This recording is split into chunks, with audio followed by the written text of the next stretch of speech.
नाशिक मध्ये जात असेल शहरात, कुणी मुंबईत जात असेल, कुणी कुठं वरच्या बाजूला ज्या काही द्राक्षाच्या मजुरी करत असतील, निंडोरी भागामध्ये मजुरी करत असतील. मग मी विचारलं की आता आपल्याला येत्या काळामध्ये या बाबतीत काय करावं लागेल. मी भगरे साहेबांशी बोललो, ते आपले उमेदवार आहेत, भावी खासदार आहेत. त्यांनी मला सांगितलं या भागामध्ये शेतीच्या पाण्यासाठी इथं जो पाऊस पडतो ते पाणी अडवण्याच्या बऱ्याच साईट आहेत आणि आपण जर राज्य शासनाकडनं तिथं बंधारे बांधले तर नक्कीच त्याचा फायदा इथे असणाऱ्या शेतकऱ्याला होईल आणि स्वतःचा हक्काचं पाणी जर आपल्या तालुक्यात असेल तर इथं शेती मोठ्या प्रमाणात माझे हे कष्टकरी शेतकरी आपण करू शकतो. आणि मी तुम्हा सर्वांना आश्वासित करतो की या देशामध्ये 4 जूनला तुम्ही सर्वजण जेव्हा टीव्ही बघत असाल तेव्हा 3 गोष्टीसाठी तुम्हा सर्वांना जल्लोष करायचा. एक, आपले भास्करजी भगरे साहेब हे कमीत कमी 2.5 लाखाने खासदार झाले असतील यासाठी जल्लोष करायचा. 2, कमीत कमी 35 खासदार हे आपल्या विचाराचे महाविकास आघाडीचे या महाराष्ट्रामध्ये निवडून आलेले तुम्हा सगळ्यांना दिसायला बघायला मिळतात. आणि 4थी गोष्ट, 3री गोष्ट, या देशातून ज्या पक्षाने सर्व समाजावर अन्याय केला, सामान्य लोकांवर अन्याय केला, शेतकऱ्यावर अन्याय केला, युवांवर अन्याय केला, माता भगिनींवर अन्याय केला, आदिवासी समाजावर मोठ्या प्रमाणात अन्याय केला तो म्हणजे भाजप पक्ष.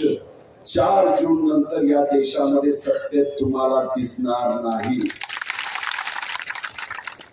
आणि मग आपल्या विचाराचं इंडिया आघाडीचं सरकार या देशामध्ये 4 जून नंतर तुम्हा सर्वांना आलेलं बघायला मिळेल. हे झालं देशाचं.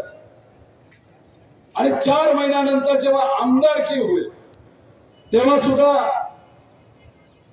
इतर या राज्यामध्ये महाविकास आघाडी सरकार हे सत्तेत येणार आहे.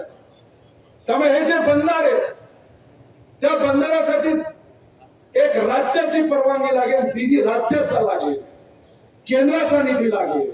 पण त्याच्याच बरोबर हे बंधारे जिथं आपल्याला बांधायचे, मला असं कळतं तिथं फॉरेस्टची जमीन खूप मोठ्या प्रमाणात आहे आणि मग त्यांची परवानगी आपल्याला आणावी लागेल. खरं तर तुमची आमची सगळ्यांची अपेक्षा होती की एखाद्या खासदाराला जेव्हा मंत्रिपद मिळतं ते सुद्धा या देशातलं मंत्रिपद मिळतं. मग ह्या भागातल्या शेतकऱ्याला न्याय देण्याचा प्रयत्न खरं तर इथं असलेल्या खासदारांनी आणि मंत्र्यांनी करायला पाहिजे होता. 2-2.5 वर्षामध्ये 5 वर्षामध्ये या भागामध्ये तिथं परवानगी आणायला पाहिजे होती बंधाऱ्याचं धरण बांधण्याची आणि तिथं जे फॉरेस्टच्या परवानग्या लागतात त्या इथं आणायला पाहिजे होत्या. आणल्या का खासदारांनी, मंत्र्यांनी केला का तुमचा सर्वांचा विचार? मग अशा पद्धतीने जर हे कामत नसतील मग या खासदाराला पुन्हा निवडून द्यायचंय का? मग निर्णय झाला ना आपला, करायचा ना भास्कर शेठला पुन्हा खासदार. मग ठरलं असेल तर काय अडचण नाही, कारण का इलेक्शन लोकांनी. एक आपल्याच समाजाची एक महिला एका गावामध्ये प्रसूती झाली आणि त्यांना तिथं दवाखान्यात घेऊन जायचं होतं. दवाखान्यावर वेळेवर जाता आलं नाही आणि दवाखान्यात जेव्हा ती आमची महिला माता तिथे गेली तेव्हा दुर्दैवाने तिथे डॉक्टर नव्हते, औषधं नव्हते, तिथं त्यांना आरोग्याची सेवा त्या महिलेला मिळाली नाही आणि त्याच्यामध्ये आपली माता, आपली बहीण दुर्दैवाने मृत्युमुखी पडली आणि आपलं बाळ सुद्धा तिथं आपल्याला वाचवता आलं नाही.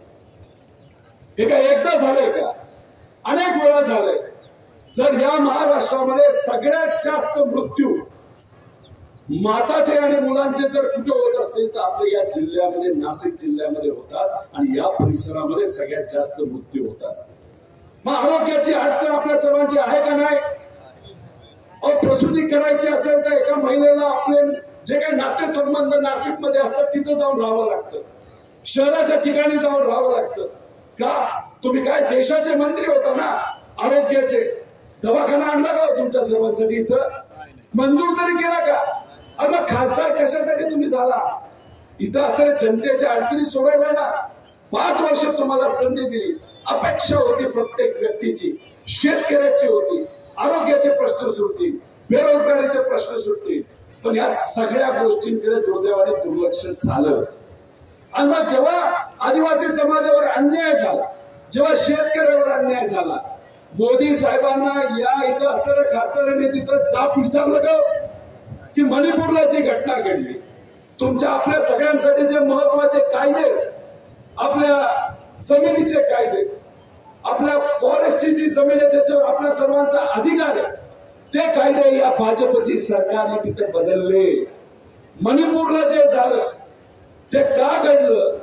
कारण का तिथं जी जमीन आहे त्या जमिनीच्या खाली हजारो लाखो कोटी रुपयाचे खनिज आहेत.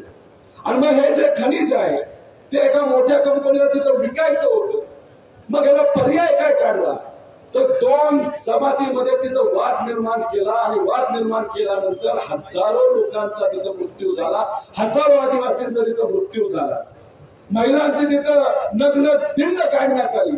पण मोदी साहेब तिथं गेले नाहीत, आपल्या इथं असणारे खासदार तिथं गेला नाहीत, आज तरी सोडवल्या नाहीत, साधा विषय सुद्धा पार्लमेंटमध्ये मांडला नाही. अहो, जसं मणिपूरमध्ये झालं तसं सुद्धा या भागामध्ये, या महाराष्ट्रामध्ये, या इतर भागामध्ये आदिवासींच्या ज्या जमिनी आहेत त्या जमिनीवर ताबा भाजपला तिथं घ्यायचा आहे. म्हणून त्यांनी तुमची ऍक्ट, जी जमीन प्रोटेक्शन ऍक्ट आहे, ज्याच्यामुळे तुमच्या जमिनीवर दुसरा कोणाला अधिकार गाजवता येत नाही, सरकारला येत नाही, तीच ऍक्ट त्यांनी तिथं बदलली. आणि मग याच्यापासून जर आपल्याला वाचायचं असेल तर मग कुठेतरी भाजपला आपल्याला हद्द पार करावं लागेल. आणि या मोदी साहेबांना आम्हाला आदिवासी म्हणायला काय अडचण आहे तुम्हाला? पण काय म्हणतात? वनवासी. पट्ट का वनवासी बोललेलं? आदिवासी म्हणजे काय?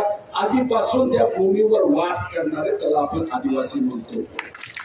आणि वनवासी म्हणजे काय? फिरत फिरत फिरत जागा कुठं मिळाली नाही म्हणून त्या जमिनीवर राहायला आले, ह्याला वनवासी म्हणतात. मग भाजपने काय केलं तर नावात सुद्धा बदल केला. कारण तुम्हाला तुमच्या जमिनीवरनं त्यांना बाजूला काढायचे आणि तुमची जमीन कोणाची तिसऱ्याला तिथं द्यायची. एबीपी माझा, उघडा डोळे बघा नीट.